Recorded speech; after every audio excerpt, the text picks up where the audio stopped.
I have a picture of my mother and me when we lived in Lydenfield Housing Project.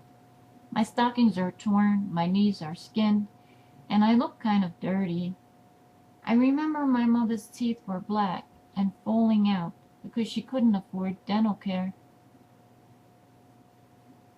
There were 10 of us living in the unit.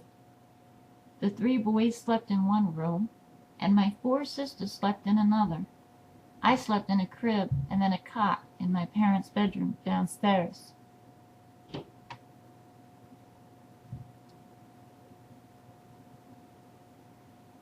Lydenfield was once a military compound built during World War II.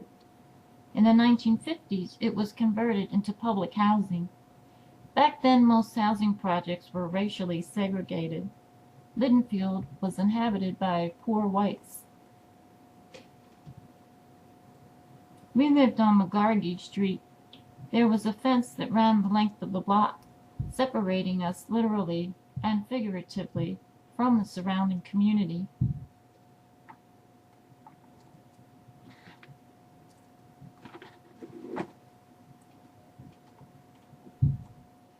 I played a lot with my brother Kevin, who was the closest in age out of all my siblings to me. There were 3 years difference between us. He looked after me all the time.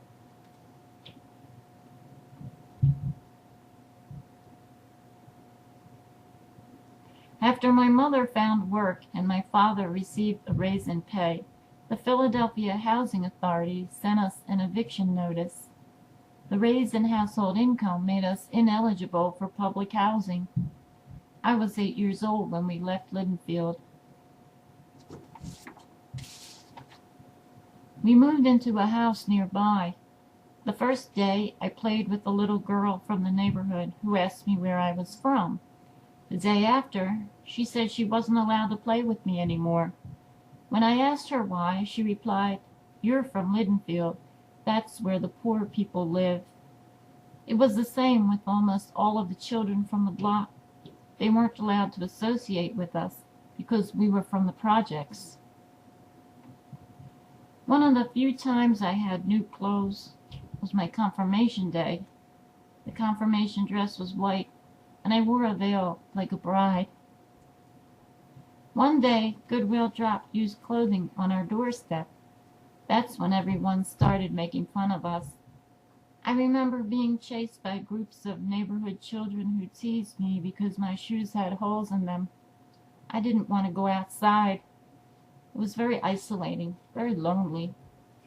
My mother said there wasn't anything we could do about it, that that's the way the rest of the world treats poor people.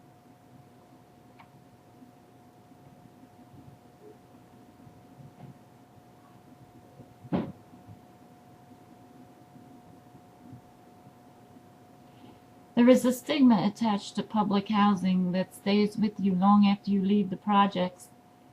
Even after I grew up and became a white-collar professional, I carried that sense of shame with me wherever I went.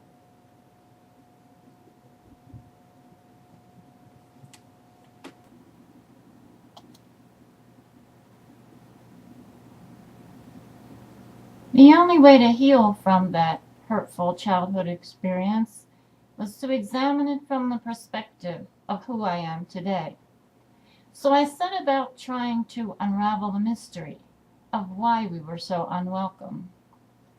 It became my mission to revisit Lydenfield through research on the web, as well as perusing recent and archived newspaper articles, blog comments, and the letters to the editor section of various local publications. What I came to believe is that my parents were pioneering individuals in a sense. Mine was one of the first families to move out of public housing and into the mainstream society of homeowners. People were afraid that our arrival into their neighborhood was the first sign of a migration of housing project residents into their community. There were no reporters documenting our journey. We were on our own, left to stumble awkwardly toward a better future among people who chose to remain, unfriendly strangers.